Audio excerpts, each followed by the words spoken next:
Kindly like and subscribe my YouTube channel Raj Jaswal Maths for mathematics videos in a very simple and easy way. Hello, good evening students. आप सभी का इस mathematics के सत्र में स्वागत है। प्यारे बच्चों, प्रीवियस वीडियो में मैंने आपको डिटरमिनेंट को एक्सपेंड करने के तरीके बताए थे और मैंने 4.1 के कुछ क्वेश्चंस भी सॉल्व किए थे। साथ में मैंने जो आपकी 4.1 जो एक्सरसाइज है उसके जो क्वेश्चन बताए उसमें मैंने एक्सपेंड करने के डिफरेंट तरीके भी बताए। कॉलम 1 से बताया, जैसे मैंने आपको किसी 3x3 मैट्रिक्स को का जो डिटरमिनेंट है उसको एक्सपेंड करने का तरीका बताया था। अब मैं आपको इसके बाद प्रॉपर्टीज ऑफ डिटरमिनेंट्स हैं उनके बारे में हम डिस्कस करते हैं। They are very important. Now properties of determinants, properties of determinants।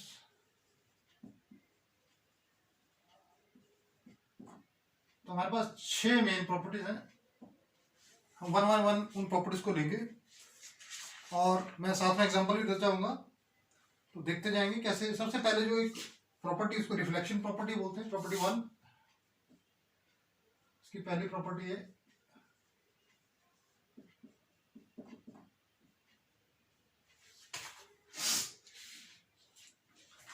पहली प्रॉपर्टी ये कि the determinant of a matrix remains unchanged if its rows are interchange with columns और वाइस वर्सा। पहली प्रॉपर्टी है the value of determinant remains unchanged. Unchange रहेगी, उतनी रहेगी, मतलब if rows and columns are interchanged. इनको चेंज कर दिया जाए, रोज की कॉलम बना दी जाए और कॉलम की रोज बना देंगे। फॉर एग्जांपल, जैसे कि आपकी ये एक मैट्रिक्स है, एग्जांपल दे रहा हूं मैं। ये एक मैट्रिक्स है, ये एक डिटरमिनेंट ले लिया मैंने। डिटरमिनेंट है 1 2 3 1 0 2 1 1 0। ये इसके आप देखते हैं एक डिटरमिनेंट है, उसके एलिमेंट्स दिए हुए हैं। अब इसका अगर मैं ट्रांसपोज, यानी कि इसके मैं रोज को कॉलम में चेंज कर दूं और कॉलम को रोज में कर दूं, एक ही बात है। तो यहाँ पे क्या बन जाएगा, यहाँ पे बन जाएगा 1 1 1, क्योंकि पहले कॉलम की पहली रो बन जाएगी, फिर आपके दूसरे कॉलम की दूसरी रो बन जाएगी और उसके बाद थर्ड कॉलम की तीसरी रो बन जाएगी 3 2 0। तो यदि मैं इसका डिटरमिनेंट निकालूं, क्योंकि ये पहला केस है, इसका डिटरमिनेंट निकालूं तो जिसका डिटरमिनेंट जो आएगा उसकी वैल्यू में निकाल रहा हूं। देखिए, इसका मैं रो 1 से एक्सपेंड कर रहा हूं, यहां से एक्सपेंड कर रहा हूं, तो 1 ये एलिमिनेट हो गया, 0 इंटू 0 माइनस, इसको माइनस मल्टीप्लाई करके -2 कर हो जाएगा, तो दिस इज 0 -2।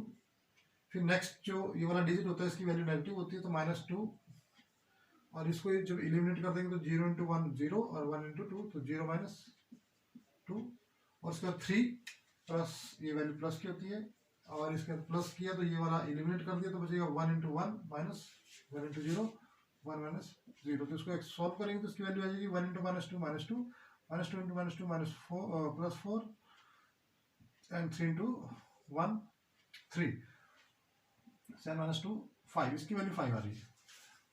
अब मैं इसको एक्सपेंड करता हूँ, इसको भी देखते हैं। इसकी वैल्यू एक्सपेंड करें तो पहला है एलिमेंट ये, तो 1, और इसको जब एलिमिनेट करेंगे तो 0 -2 -1, दूसरा एलिमेंट माइनस का साइन लगेगा उसके साथ, इसको एलिमिनेट कर दिया तो 2 इंटू 0 0 0 -3, और तीसरा वाला 1 ये है, और ये प्लस वैल्यू रहेगी इसके साथ 2 to 4 -0। तो आप देखते हैं यहाँ पे आ गया -2, दिस इज +3 माइनस प्लस हो गया +4, and you will get the again the same value of the determinant.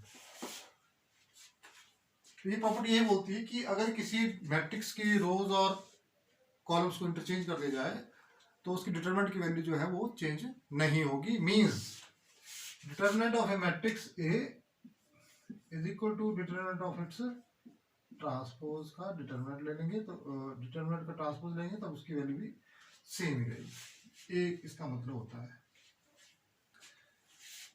ठीक है, ये पहली प्रॉपर्टी है।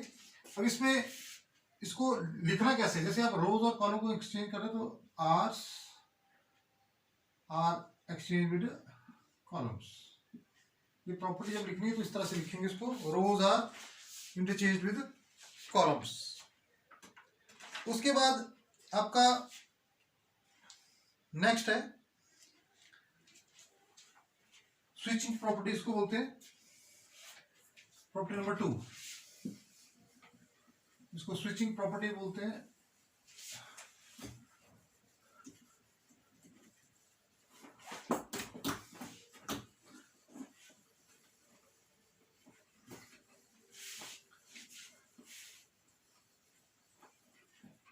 Property number 2, property 2, if a row और column of a determinant are interchange, देखो अगर कोई दो रो आपस में इंटरचेंज कर दी, इफ एनी टू रोज और columns are interchanged, then the value of the determinant जो रहेगी वो सेम रहेगी लेकिन उसका साइन चेंज हो जाएगा। then the sign of determinant changes। मैं एग्जांपल देता हूँ, छोटा सा एग्जांपल लेते हैं। 2x2 की मैट्रिक्स ले लें, 3x3 जैसे आप समझे, एग्जांपल दे रहा हूँ। एक मैट्रिक्स ले ली मैंने 1 0 0 1 2 0 और 1 लिख दिया और 0 0 1 लिख दिया, ये मैट्रिक्स। और उसका डिटरमिनेंट निकाल रहा हूँ मैं ए, इसका डिटरमिनेंट निकाल रहा हूँ। देखिए क्या आ जाएगा, 1 से करेंगे तो सीधा से आपका 2 - 0 हो जाएगा। 1 इसको एक्सपेंड कर रहा हूँ यहीं से, तो 1 से किया तो 1 2 2 -0। नेक्स्ट आपका 0 ही है, नेगेटिव साइन भी लग जाए तो भी 0 है, 0 से मल्टी जब कुछ करेंगे तो 0 ही हो जाएगा। और उसी तरह से नेक्स्ट एलिमेंट है वो 0 है, तो इसको जब एक्सपेंड करेंगे 0 से तो 0 इंटू समथिंग 0 हो जाएगा। तो इसको सॉल्व किया तो इसकी 1 इंटू 2 2 आ जाएगी इसकी वैल्यू। अब मैं क्या कर रहा हूँ, मैं मान लिया पहली रो को एक्सचेंज कर रहा हूँ थर्ड रो से, या पहली को सेकंड से कर लेते हैं जैसे आप समझे। तो I am changing R1 to R2, तो यहाँ पे आ जाएगा 1 2 1 ऊपर आ जाएगा और 1 0 0 यहाँ आ जाएगा और 0 0 1 यहाँ आ जाएगा। अब फिर से एक्सपेंड कर रहा हूँ मैं। इस केस में जब एक्सपेंड करूंगा तो यहाँ पे क्या हो जाएगा, 1 से करेंगे तो 1 0 0 -0 तो 0 -0, नेक्स्ट नेगेटिव साइन आ जाएगा, 1 इंटू 1 -0, और नेक्स्ट वाला आपका 1 ये है तो 1 किया ये, तो इसको 0 1 into 0 0 -0, you will get 1 into 0 -2 plus 1 into 0, so you will get minus, you can see the determinant has been changed with this sign, उसका सिर्फ साइन चेंज हुआ, वैल्यू जो उसका मैग्नीट्यूड है that has been remained the same. तो जब ऐसे किसी एक कॉलम को अगर चेंज कर दें अपने ही दूसरे कॉलम से तो क्या होगा, उसकी डिटरमिनेंट की वैल्यू तो उतनी होती है लेकिन उसकी जो साइन होता है वो चेंज हो जाता है। अगर आप 2 बार ऐसा करते हैं, अगर आप 2 बार करते हैं तो क्या होगा, उसको 2 बार साइन चेंज होगा, मीन्स पॉजिटिव बन जाएगा। अगर 3 बार साइन चेंज करेंगे तो फिर नेगेटिव हो जाएगा, 4 बार उसको एक्सचेंज करें तो फिर पॉजिटिव, 5 बार एक्सचेंज करें उनकी पोजीशन तो फिर नेगेटिव। ऐसा ही होगा, एक बार जब एक्सचेंज किया, एक बार पोजीशन चेंज की तो चेंज हो गया माइनस में, प्लस का माइनस, माइनस का प्लस बन जाएगा, साइन चेंज हो जाएगा। अगर उसको 2 बार किया तो फिर से प्लस बन जाएगा, फिर वही आ जाएगा डिटरमिनेंट की वैल्यू। 3 बार किया तो फिर नेगेटिव हो जाएगा, 4 बार उसको चेंज किया तो फिर से पॉजिटिव आ जाएगा।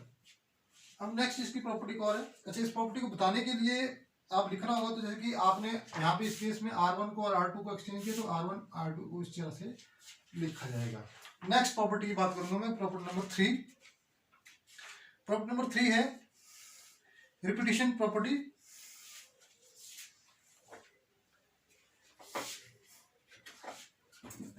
प्रॉपर्टी 3 की बात करेंगे, रेपिटेशन प्रॉपर्टी बोलते हैं।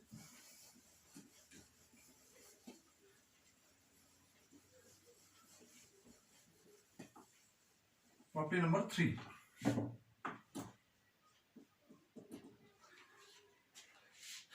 if any two rows or any two columns of a matrix has identical values, then the value of the determinant is 0.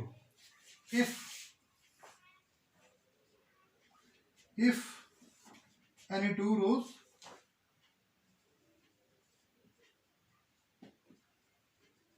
or columns of a determinant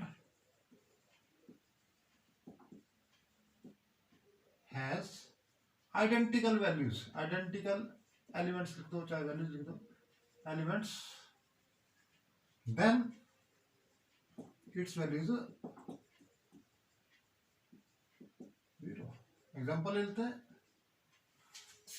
जैसे कि मैंने एक मैट्रिक्स ले ली, उसका डिटरमिनेंट ले रहा हूँ, उसकी दो मैं कोई भी रोज या दो कॉलम्स कोई भी दो सेम लिखूंगा। लिख दिया 1 1 1, इसको लिख दिया 0 2 1 और इसको लिख दिया 1 1 1। आप देख सकते हैं ये और ये जो रो है क्या है, आइडेंटिकल है। R1 is identical to R3।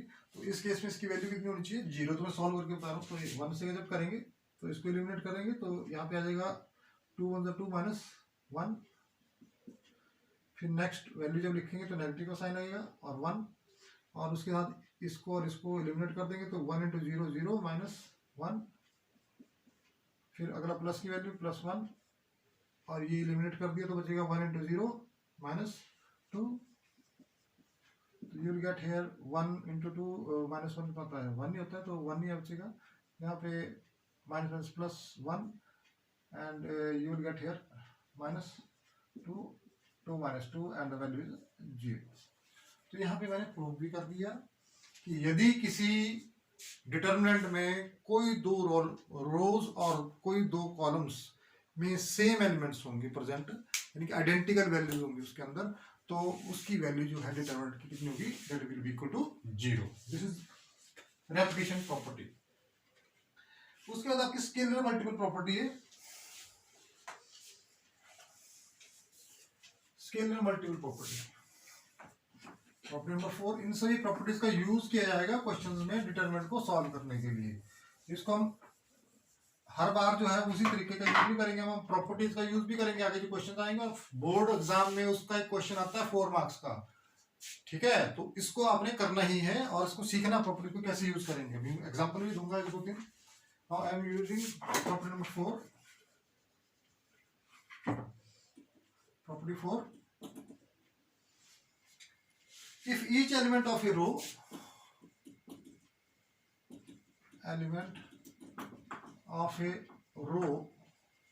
or column is multiplied by a scalar मतलब कोई एक नंबर होगा, then the value of the determinant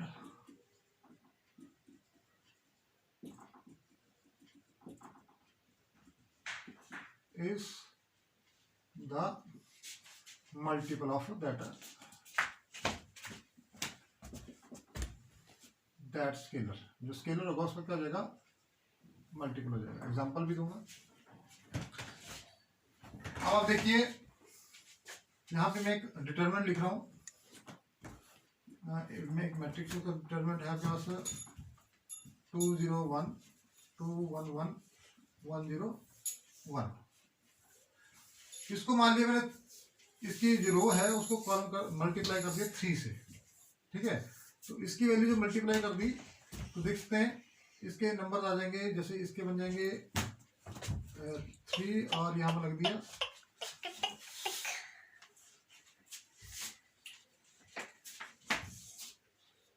यहाँ आ जाएगा 6। 2 से मल्टीप्लाई कर दिया तो ये बन जाएगा। तो ये था आपका 102 211 101। 2 से मल्टीप्लाई कर दिया। अब इस डिटरमिनेंट की वैल्यू और उसकी देखो क्या आएगा। यहाँ पे अगर इसको करेंगे तो यहाँ पे अगर इसको सॉल्व करूँ तो क्या आएगा। इसको सॉल्व किया ए डिटरमिनेंट यहाँ पे, तो इसकी वैल्यू जो आएगी वो कितनी आ जाएगी देखो। 1 से जब करेंगे तो आ जाएगा 1 इंटू 1 माइनस 1, फिर 0 से करेंगे 2 1 2 माइनस 1, और तीसरा जब 2 है तो प्लस 2, और इसकी वैल्यू इसको एलिमिनेट करेंगे 0 माइनस 1, इसकी वैल्यू आ जाएगी यहाँ पे 1 into 0 0 into 1 plus 2 into minus 1, तो इसकी वैल्यू यहाँ पे माइनस 2 आ जाएगी। 0 0 एंड माइनस 2। अब इसको जब मैं वहां पे कर रहा हूँ 2 से मल्टीप्लाई कर दिया, तो 2 से मल्टीप्लाई कर दिया तो डिटरमिनेंट की वैल्यू कितनी आ जाएगी आप देखेंगे।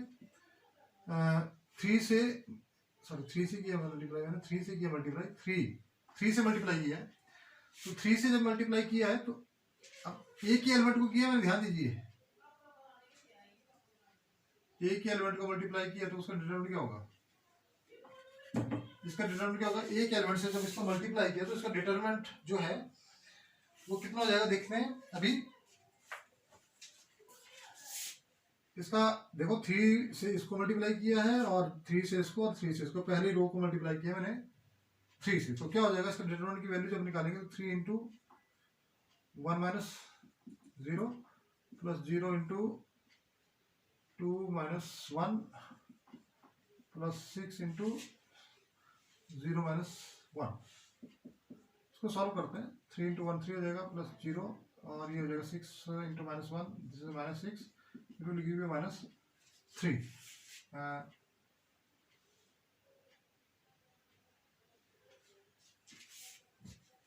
कहाँ गलती की,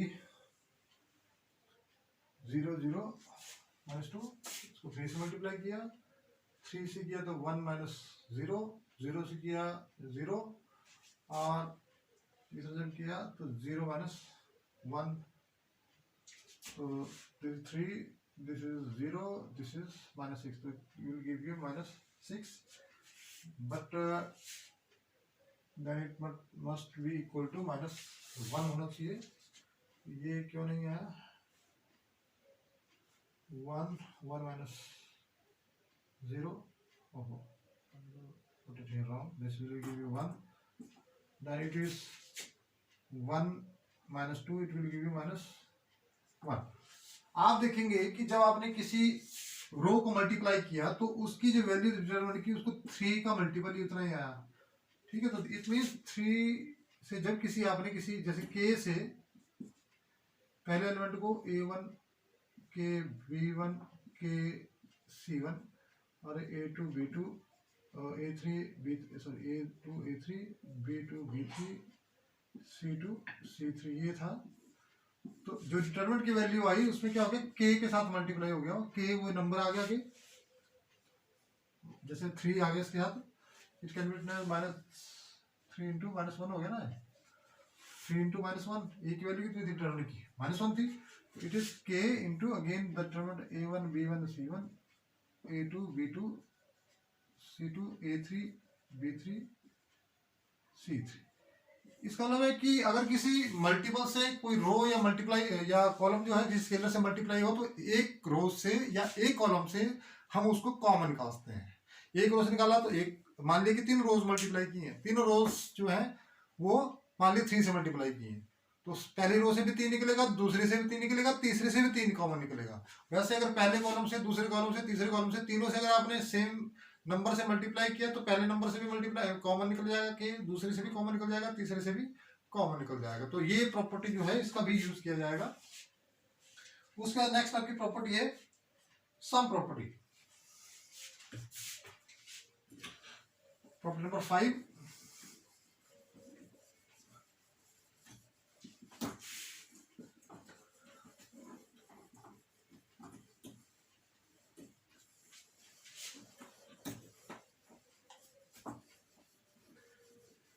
प्रॉपर्टी 5 है आपकी sum property.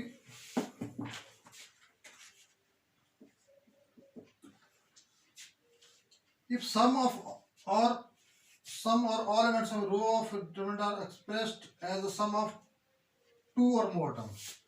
If some or all elements of a row और कॉलम भी होता है are expressed as a sum of two or more terms. जब किसी रो या कॉलम के एलिमेंट्स हैं उनको दो या दो तीन चीजों में प्लस करके लिख सकते हो, अगर आप लिखा हो, then the determinant can be expressed as the sum of the two or more determinants. Then the determinant can be expressed as the sum of two or अगर मोर भी है तो मोर डिटरमिनेंट्स. जितने एलिमेंट होंगे उसके एग्जांपल ले लेते हैं. जैसे कि मान लिया आपका, मैं एक डिटरमिनेंट लिख रहा हूँ A1 B1 C1 A2 B2 C2 A3 B3 C3 इसके एलिमेंट. और मान लिया फर्स्ट टर्म को मैंने लैम्डा से प्लस कर दिया सब में, या लैम्डा 1 कर दिया, लैम्डा 2 कर दिया, लैम्डा 3 कर दिया. ये आपका देख सकते हैं. एक रो को हम दो टर्म्स के सम के रूप में लिख रहे हैं.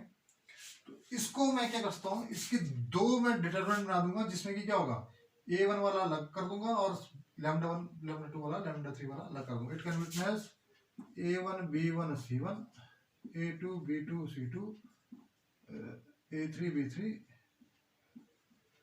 C3 plus. अब यहाँ पे दूसरा एलिमेंट लिखा जाएगा, दूसरी जो डिटरमिनेंट आएगा लैम्डा 1 लैम्डा 2 लैम्डा 3 और B1 B2 B3 और C1 C2 C3. ये जो प्रॉपर्टी है इसको सम प्रॉपर्टी बोलते हैं. तो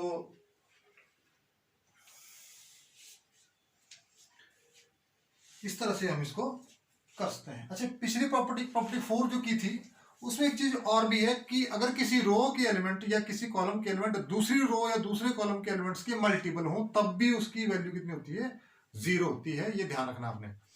इसके बाद आपकी प्रॉपर्टी नंबर 6 जो है वो लास्ट प्रॉपर्टी है इसमें.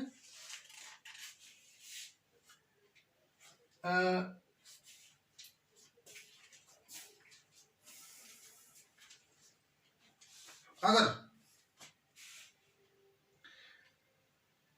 हर एलिमेंट किसी रो या कॉलम का बराबर नंबर से मल्टीप्लाई किया जाता है और मल्टीप्लायर किसका होना चाहिए, दूसरी रो या कॉलम का, the value determinant remains the same. यानी कि आपकी प्रॉपर्टी 6 जो है उसको लिख रहा हूं मैं.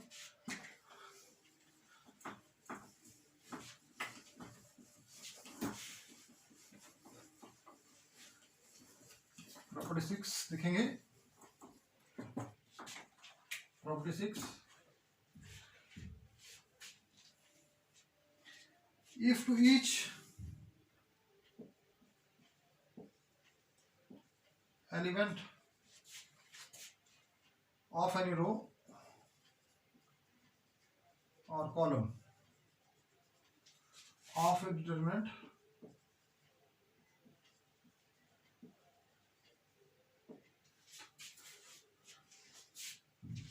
the equimultiple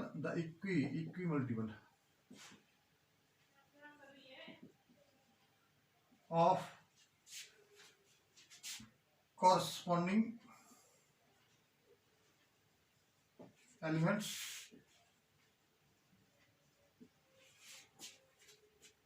of other row or column are added,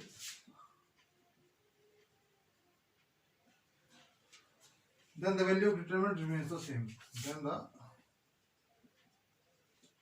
value of determinant remains the same, मतलब कि मान लिया मेरे पास डिटर्मिनेंट है, एक डिटर्मिनेंट दिया हुआ है A1 B1 C1, A2 B2 C2, A3 B3 C3। मान लियो मैं एक और डिटर्मिनेंट ले रहा हूं, let it be determinant lambda 1 sorry delta 1। इसमें मैं क्या लिख रहा हूं,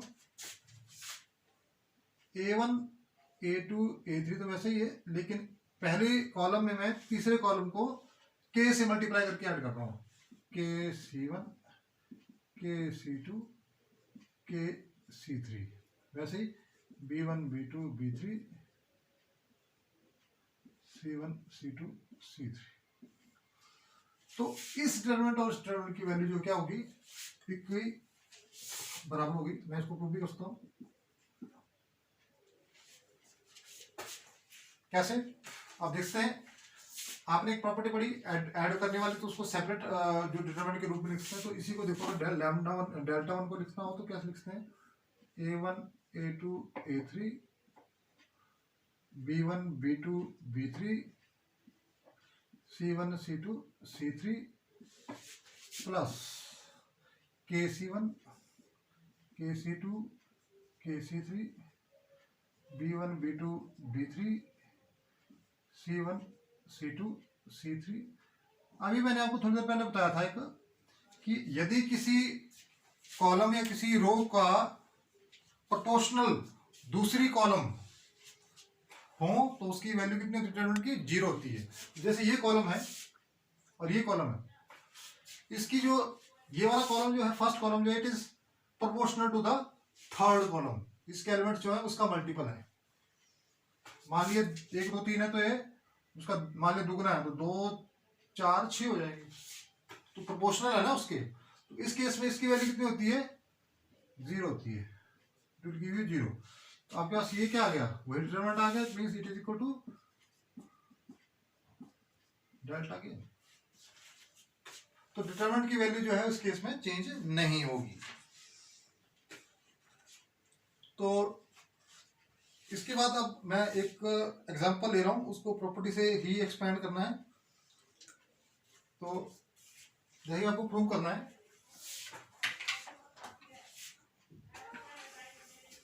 एक करा रहा हूं भी एग्जांपल, बाकी मैं नेक्स्ट जो आपका वीडियो बनेगा उसी में ही डिस्कस करूंगा आपके साथ। तो ये प्रॉपर्टीज का यूज करना है, प्रॉपर्टीज का यूज करके आपने डिटरमिनेंट को सॉल्व करना है। तो इसमें एक एग्जांपल ले रहा हूं, प्रूव करना है कि एक डिटरमिनेंट है x plus y, y plus z, z plus x. ये एलिमेंट है जेड एक्स और वाई, एंड दिस इज 1 1 1। इसकी वैल्यू अपने बताने की 0 है। तो लेफ्ट हैंड साइड को सॉल्व करेंगे सबसे पहले। तो देखो कैसे करना है। लेफ्ट हैंड साइड छोटा सा है एग्जांपल सॉल्यूशन इसका। लेफ्ट हैंड साइड देखो इसकी, आपका x प्लस वाई है, y प्लस जेड है, z प्लस एक्स है, जेड एक्स वाई और 1 1 1। अभी मैंने आपको पहले एक प्रॉपर्टी बताई थी कि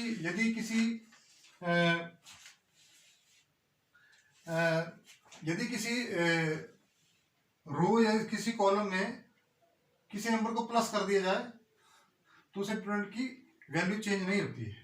ठीक है, तो इसको क्या करते हैं, मैं एक ऑपरेशन यूज कर रहा हूं, ऑपरेट कर रहा हूं। वो सोच रहा हूं कि कुछ ऑपरेट करके एक जैसा मेरे पास कुछ बन जाए। तो मैं क्या कर रहा हूं कि ये R1 जो है उसमें R2 को प्लस कर रहा हूं, ऑपरेट कर रहा हूं मैं R1 प्लस R1 में ऑपरेट कर रहा हूं। तो इसको क्या कर रहा हूं, R1 प्लस R2 कर रहा हूं। R1 में चेंज आएगा सिर्फ, और बाकी में कोई चेंज नहीं आएगा। R1 में क्या ऐड कर रहा हूं मैं, क्योंकि इसको ऐड करूंगा तो x plus y plus z बन जाएगा, यहाँ पे x प्लस वाई, इसमें भी x plus y plus z बन जाएगा। तो इससे क्या बन जाएगा आपका, ये बन गया x plus y plus z, x plus y plus z, x plus y plus z, और इसके एलिमेंट जेड एक्स वाई और 1 1 1। अब देखिए एक रो में एक जैसे एलिमेंट्स हैं तो वहां से उनको कॉमन निकाला जा सकता है, तो इसका निकल जाएगा x plus y plus z common होगा, तो कॉमन निकालते हैं क्या बचेगा 1 1 1। यहाँ पे z है, यहाँ x है, यहाँ y है, और यहाँ पे क्या है 1 1 1। अब आपने पढ़ा है कि यदि किसी डिटरमिनेंट की कोई टू रोज या टू कॉलम्स क्या हो आइडेंटिकल हो तो क्या उसकी वैल्यू कितनी होती है 0 होती है, तो x plus y plus z into 0 it will give you 0। Reason मैंने बता दिया, इफ एनी टू रोज और columns of a determinant are identical then its value is 0। तो ये मैंने प्रूव कर दिया। इसके बाद नेक्स्ट टाइम में आपके साथ कुछ इंपॉर्टेंट क्वेश्चंस जो हैं एग्जांपल भी और क्वेश्चंस भी आपके डिस्कस करूंगा, तो शायद 2 दिन लग जाएंगे इस एक्सरसाइज को सॉल्व करते करते। 2 वीडियोज में आपके साथ शेयर करूंगा जिसमें कि मैं क्वेश्चंस को सॉल्व करूंगा। अभी के लिए इतना ही, थैंक यू।